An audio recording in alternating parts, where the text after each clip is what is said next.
Back in the book segment tonight, since the Obama administration will not come up with an effective strategy to fight ISIS and the jihadists in general, it is left to Charles Krauthammer and I to do that.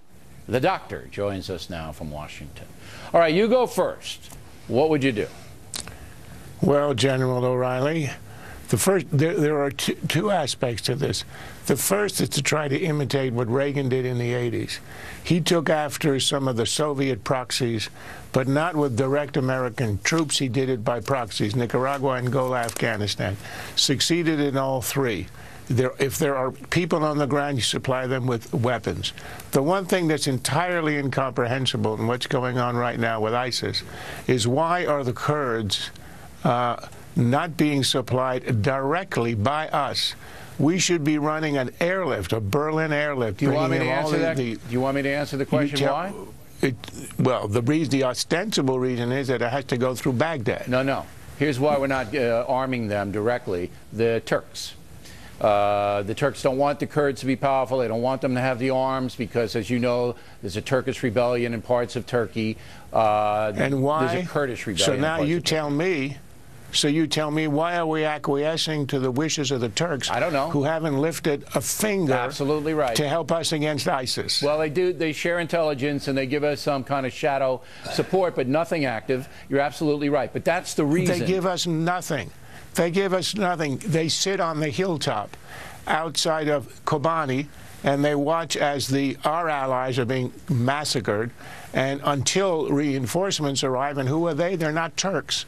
They are Iraqi Kurds. So you don't allow the Turks, who are not lifting a finger to restrain us. The Kurds are the best.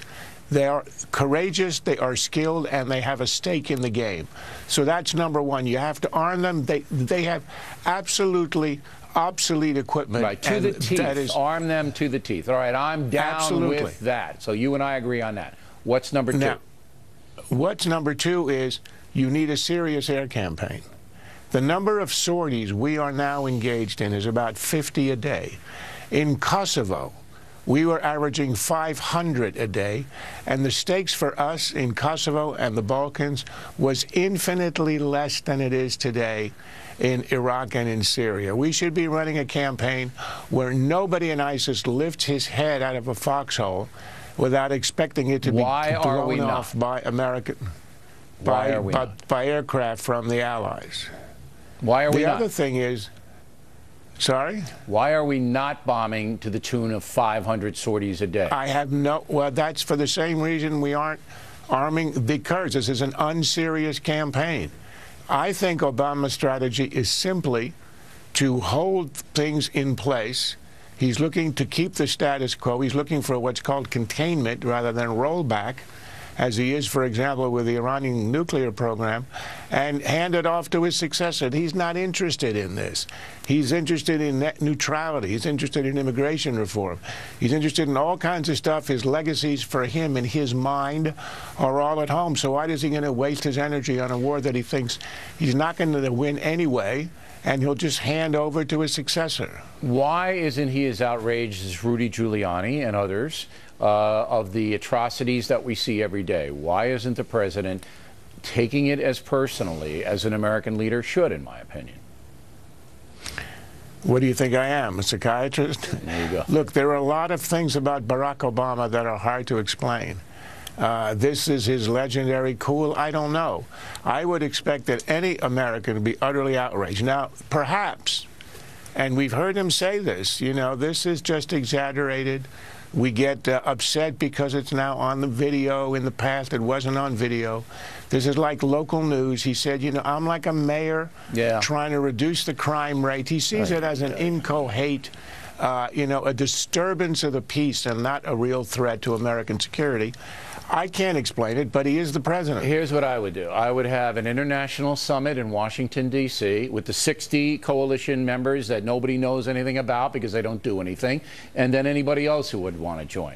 In that summit, which would be a 3- or 4-day meeting, they would put forth a military option both in the air and on the ground, and we would sign up people and then start to coordinate military action against ISIS wherever it may be, North Africa, Syria, Iraq.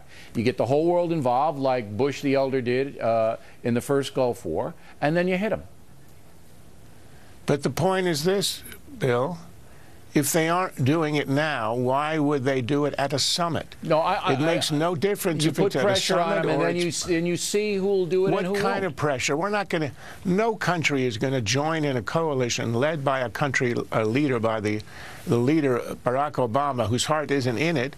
Why would you join? The reason that we got all the people to join us in the Gulf War in 1991 because everybody knew that Bush, the elder Bush, was going. He said, we're going to do it on our own if we have to. Had a strong leader, we are going to win, and everybody wanted to be on the winning side. But if we had That's a strong how you get president, a coalition. And we had a strong leader, that would work, would it not?